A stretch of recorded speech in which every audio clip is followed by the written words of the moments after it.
Para manipular la potencia que le entregamos al horno, vamos a controlar el ángulo de disparo de un SSR. Para tener un punto de referencia desde donde empezar a contar para mandar esta señal de disparo, vamos a utilizar un detector de cruce por cero, el cual va a generar un alto o un bajo cada vez que pasamos por cero.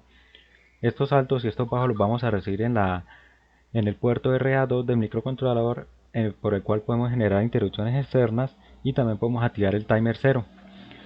Esto lo vamos a hacer configurando el registro Option Red, en el cual le vamos a decir que genere una interrupción externa cada vez que haya un bajo en el pin RA2. El timer 0 lo vamos a trabajar con el reloj interno del microcontrolador, y también le vamos a decir que el timer 0 se va a activar cuando haya una transición de alto a bajo en el pin RA2. Esto lo configuramos así porque en cada semiciclo positivo de la señal senoidal vamos a tener un bajo proveniente del detector de cruce por cero. Entonces el otro registro que necesitamos configurar es Syncon. A este registro le vamos a decir que vamos a trabajar con interrupciones globales, interrupciones por el timer 0, interrupciones externas. Vamos a trabajar con la bandera del timer 0, la bandera de la interrupción externa. Entonces esto es lo que tenemos configurado acá. También configuramos a 32 MHz y configuramos los respectivos puertos de entrada y de salida. En el, en el bucle de interrupción vamos a revisar si se levanta la bandera de interrupción externa.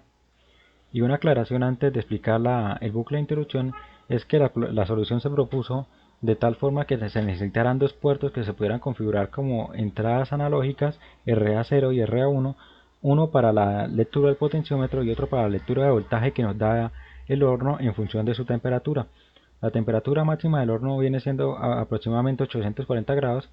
Estos 840 grados equivalen a 0.8 voltios.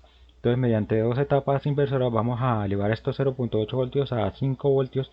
Esto con el fin de aprovechar el rango de la DC del microcontrolador.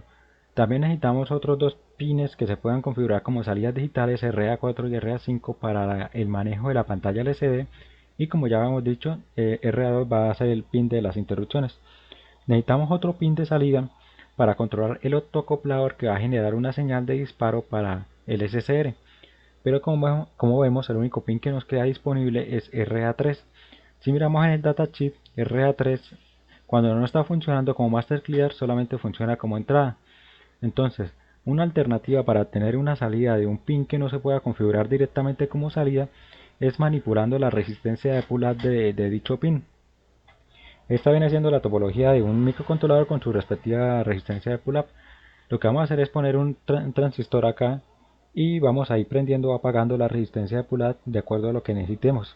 Entonces, cuando la resistencia de pull-up está prendida, vamos a tener aproximadamente un alto aquí en la compuerta del transistor, y eso va a hacer que en el drenador tengamos un 0. Cuando la resistencia de pull-up esté apagada vamos a tener un 0 en la compuerta, y entonces en el drenador vamos a tener un alto. También cabe resaltar que esta resistencia de pull-up del transistor del microcontrolador suele estar en el rango de 20 kiloohmios a 100 kiloohmios. Entonces, para entender más claramente lo que estamos haciendo, vamos a hacer en la simulación la topología, donde R9 es la resistencia de pull-up del microcontrolador, y le vamos a poner una resistencia grande aquí para que funcione como se está planteando. Entonces, cuando la resistencia pull-up está desactivada, tenemos un alto en la salida del transistor. Cuando la resistencia pull-up está encendida, tenemos un bajo. Entonces, esto lo podemos utilizar, lo podemos aprovechar para prender el optoacoplador que va a generar la señal de disparo cuando sea necesario. Entonces, para manipular esta resistencia de pull-up, primero que todo necesitamos en el Option Red configurar el bit 7 en 0 para que nos deje configurar cada resistencia de pull-up individualmente mediante el registro WPU. Entonces venimos al registro WPU y vemos que si queremos activar una resistencia de pull-up, la ponemos en 0, y si no, pues para activarla la ponemos en 1 y para desactivarla la ponemos en 0. Entonces venimos de nuevo al bucle de interrupción y vemos que cuando cuando se detecte un bajo en el pin RA2, entonces vamos a activar la resistencia de pull-up del pin RA3, que es el bit 4. Entonces esto nos va a generar un bajo a la salida del transistor. También vamos a inicializar un contador y vamos a levantar una bandera. En el bucle principal vamos a revisar que se haya levantado esta bandera.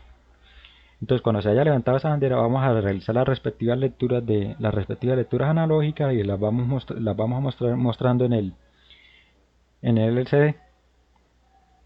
También vamos a inicializar el timer 0 y se va a ir aumentando la cuenta. Cuando la cuenta sea mayor a la que se está midiendo en el potenciómetro, la resistencia de pull-up, la de Bill 4, la que hace referencia a RA3, se va a bajar, y cuando se baja esa resistencia de pull-up, como habíamos visto acá, cuando se apaga esa resistencia de pull-up vamos a tener un alto. Entonces con ese alto vamos a activar este autoacoplador, que a su vez va a generar la señal de disparo hacia el SSR. Entonces, como vemos, a medida que vayamos variando el potenciómetro, vamos a ir cambiando el ángulo de disparo, donde la señal verde hace referencia a la señal de esto que se le está dando al autoacoplador para activarlo, y vemos que en el SD se está mostrando la temperatura con la respectiva potencia que se le está entregando a la carga.